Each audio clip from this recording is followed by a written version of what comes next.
Assalamualaikum warahmatullahi wabarakatuh. Yang saya hormati Ibu Fadila selaku dosen mata kuliah akuntansi manajemen serta teman-teman semua yang berbahagia. Sebelumnya perkenalkan, nama saya Chandra Puspita dengan NIM 630302100090. Jadi di sini saya akan menjelaskan materi mengenai pengambilan keputusan dalam investasi. Oke, langsung aja kita menuju materi yang pertama. Apa itu investasi? Jadi kita akan membahas mengenai pengertian investasi. Jadi investasi itu adalah kegiatan membeli aset di masa sekarang dan menyimpannya dengan harapan aset itu akan memberikan sebuah pendapatan atau meningkatkan nilainya di masa yang akan datang. Menurut Mulyadi sendiri, investasi adalah suatu keterkaitan antara sumber-sumber yang ada dalam suatu periode dalam jangka waktu yang panjang untuk mendapatkan keuntungan di masa depan. Jadi, investasi ini sama-sama tujuannya untuk mendatangkan keuntungan atau meningkatkan nilai di masa yang akan datang. Selanjutnya ada pengertian investasi menurut Marta Lena dan Malinda. Investasi ini adalah bentuk penundaan konsumsi pada masa sekarang dan demi mendapatkan konsumsi di masa depan, di mana di dalamnya ini terdapat suatu resiko dan ketidakpastian sehingga akan dibutuhkan kompensasi atas penundaan tersebut. Sedangkan menurut Sudono, investasi ini adalah pengeluaran untuk pembelian barang modal, suatu perlengkapan produksi dengan tujuan mengganti dan menambah suatu modal dalam perekonomian yang digunakan untuk memproduksi barang dan jasa di masa yang akan datang. Oke, selanjutnya kita masuk ke subbab yang kedua mengenai jenis-jenis apa saja sih investasi. Jadi jenis-jenis investasi ini ada investasi berdasarkan asetnya, investasi berdasarkan pengaruh, investasi berdasarkan sumber pembiayaan, investasi berdasarkan bentuknya, dan investasi berdasarkan waktu. Untuk yang pertama, investasi berdasarkan asetnya. Investasi ini merupakan penggolongan investasi dari aspek modal atau kekayaannya, di mana investasi ini dibagi menjadi dua, yaitu yang pertama real asset, di mana real asset ini merupakan investasi yang berwujud seperti gedung-gedung, kendaraan, dan yang kedua ini ada financial asset, yaitu berupa dokumen atau yang biasa kita sebut dengan surat-surat berharga yang diperdagangkan di pasar. Contohnya itu seperti deposito, commercial paper, surat berharga pasar uang atau SBPU, dan lain sebagainya.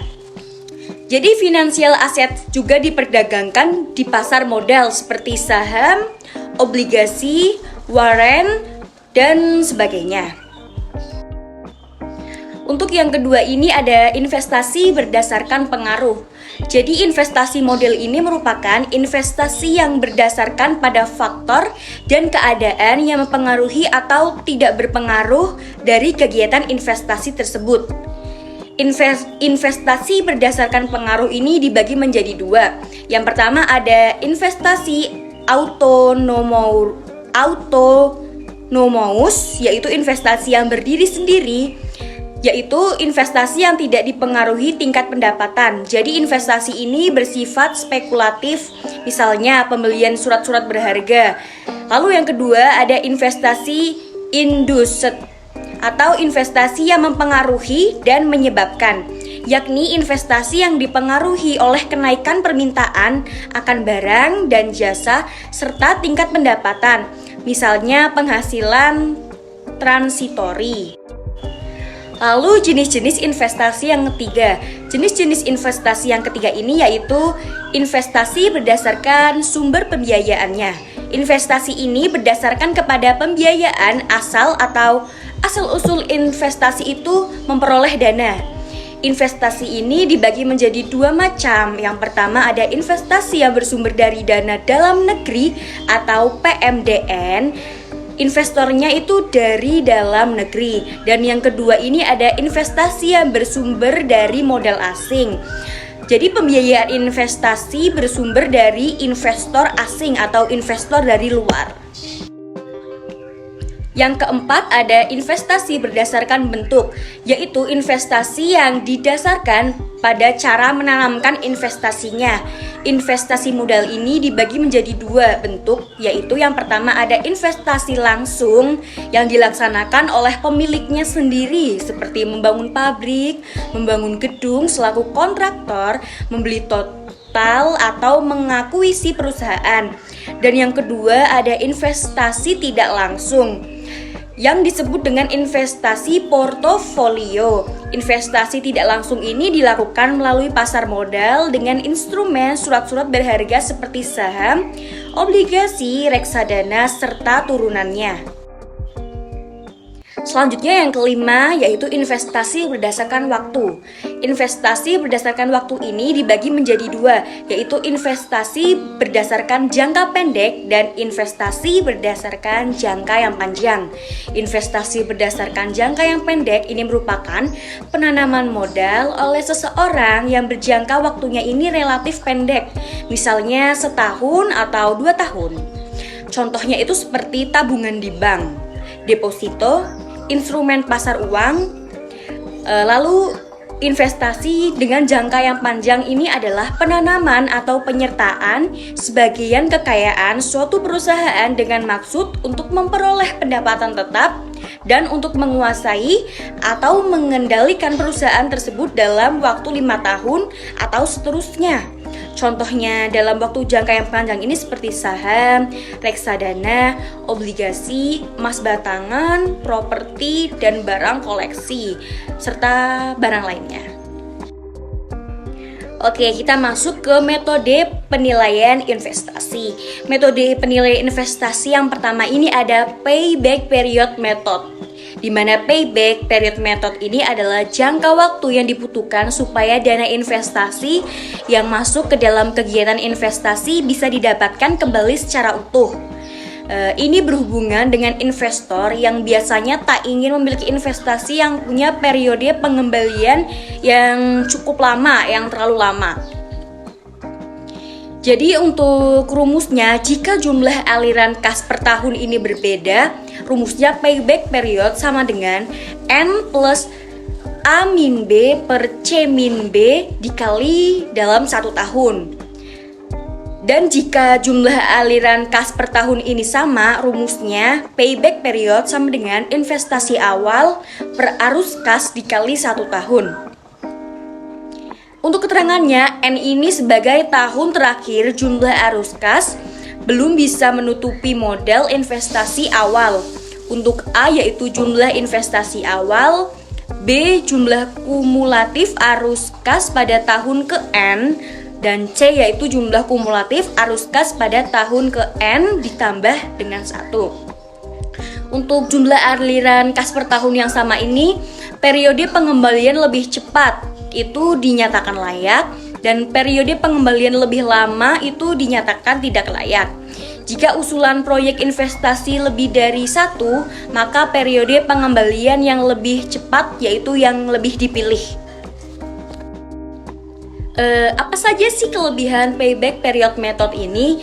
Kelebihan dari payback period method ini yang pertama yaitu dapat digunakan untuk mengetahui jangka waktu yang diperlukan untuk pengembalian investasi yang punya resiko besar dan yang sulit. Yang kedua ini bisa digunakan untuk menilai dan memilih 2 proyek investasi yang mempunyai rate of return dan risiko yang sama. Kemudian bisa memilih investasi yang jangka waktu pengembaliannya ini cepat. Yang ketiga yaitu cara menghitung cukup sederhana, bisa digunakan untuk memilih beberapa alternatif investasi. Dan yang keempat, analisis sederhana dan mudah, dapat dihitung untuk menentukan lamanya waktu pengembalian dana yang diinvestasikan kembali. Yang kelima yaitu memberi informasi mengenai lamanya break even point atau BEP sebuah proyek investasi. Yang keenam dapat dipakai sebagai alat pertimbangan risiko. Hal ini karena semakin pendek payback period, maka semakin pendek pula resiko dan kerugiannya.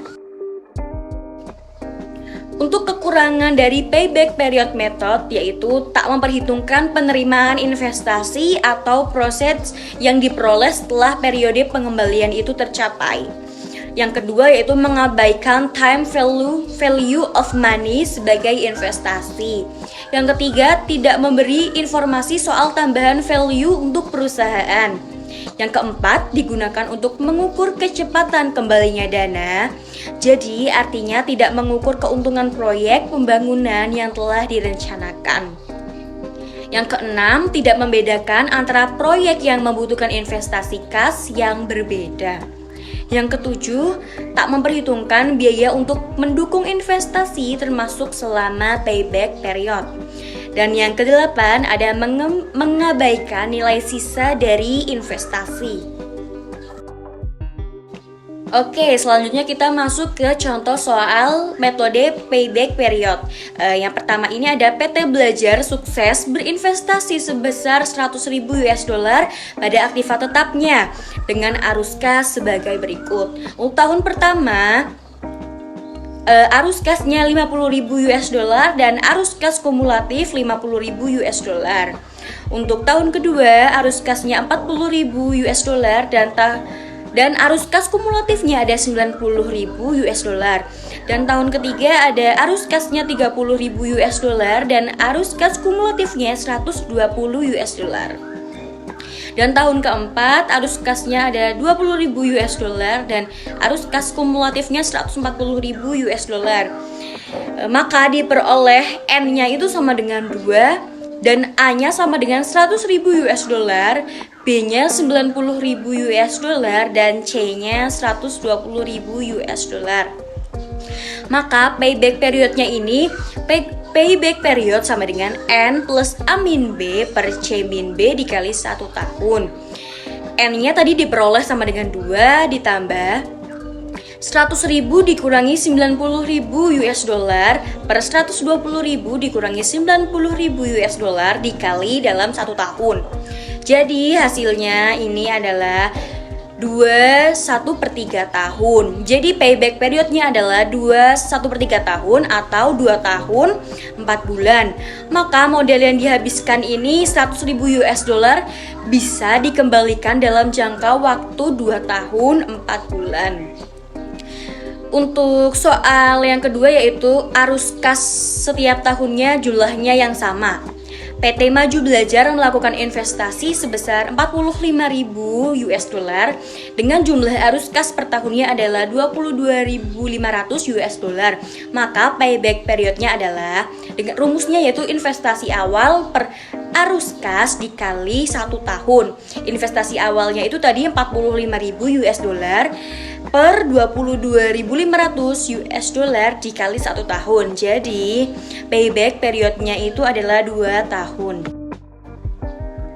Untuk metode yang kedua ini ada metode net present value atau NPV, yaitu disebutkan sebagai selisih antara nilai arus kas masuk sekarang dan yang akan keluar selama dalam kurun waktu tertentu.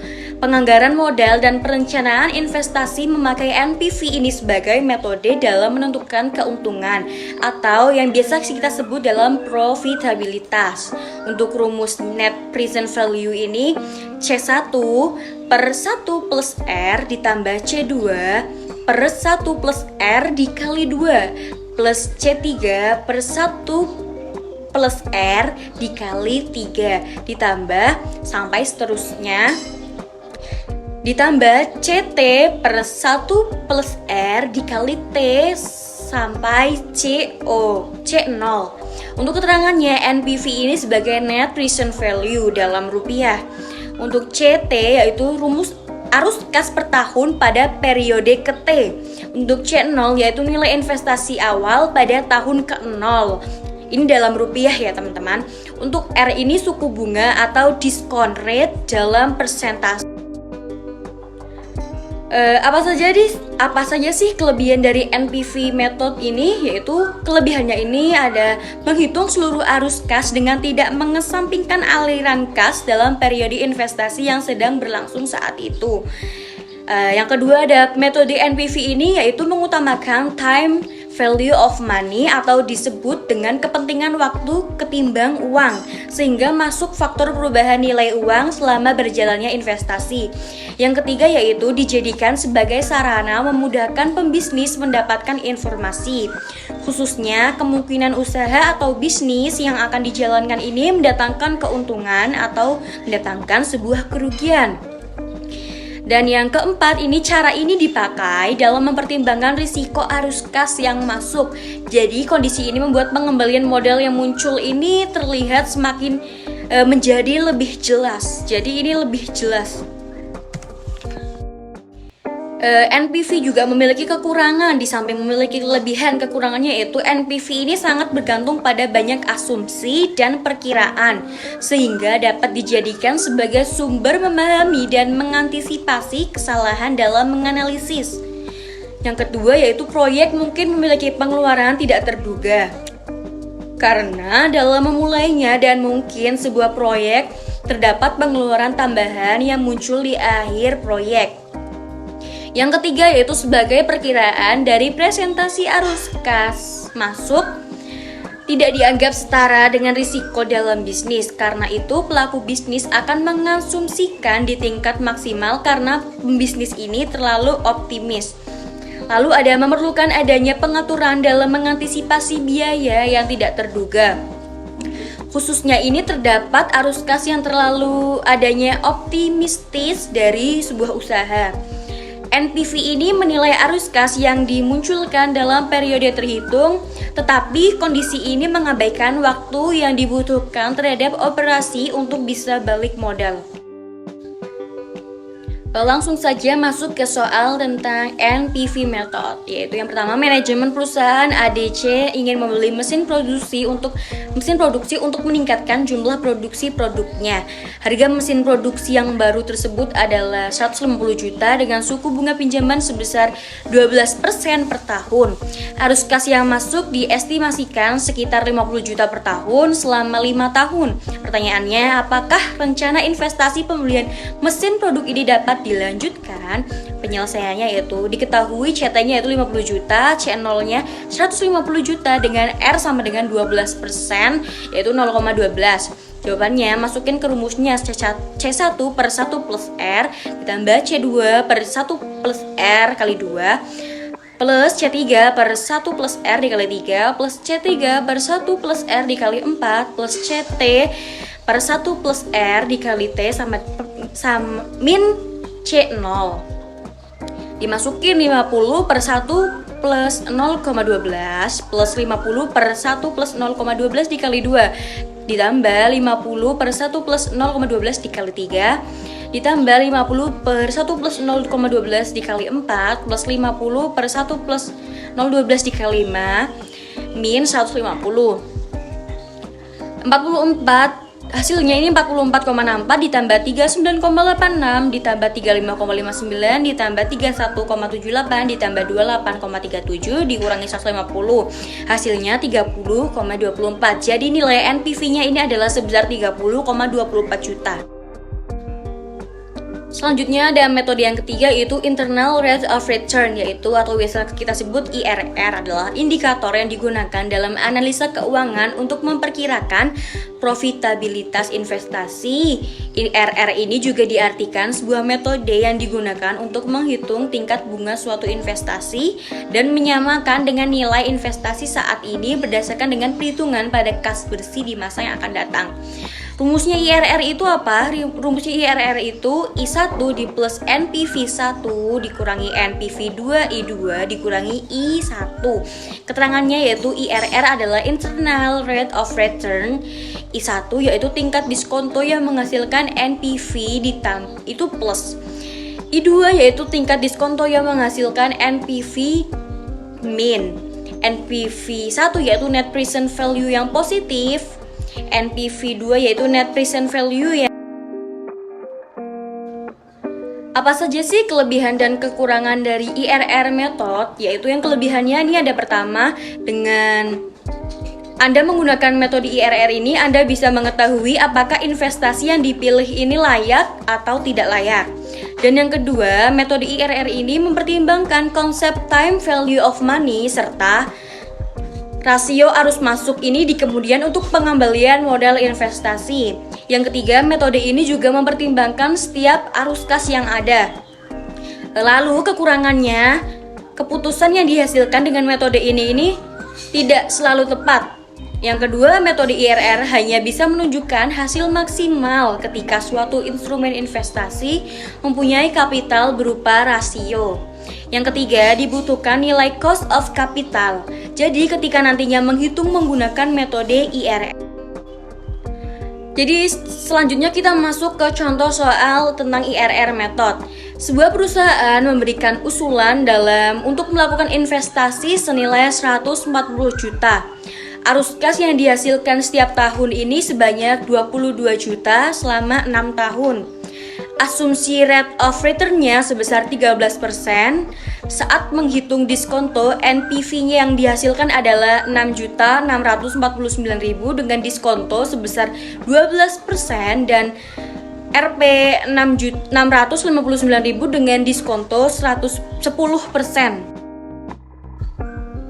Jadi cara menghitung IRR ini yang pertama hitung selisih diskontonya terlebih dahulu. Jadi selisih diskonto yang awal itu kan tadi 12% dikurangi 10% jadi 2% atau 6.649.000 ditambah 659.000 sama dengan 7.308. Lalu yang kedua itu memasukkan rumus dari IRR itu sendiri.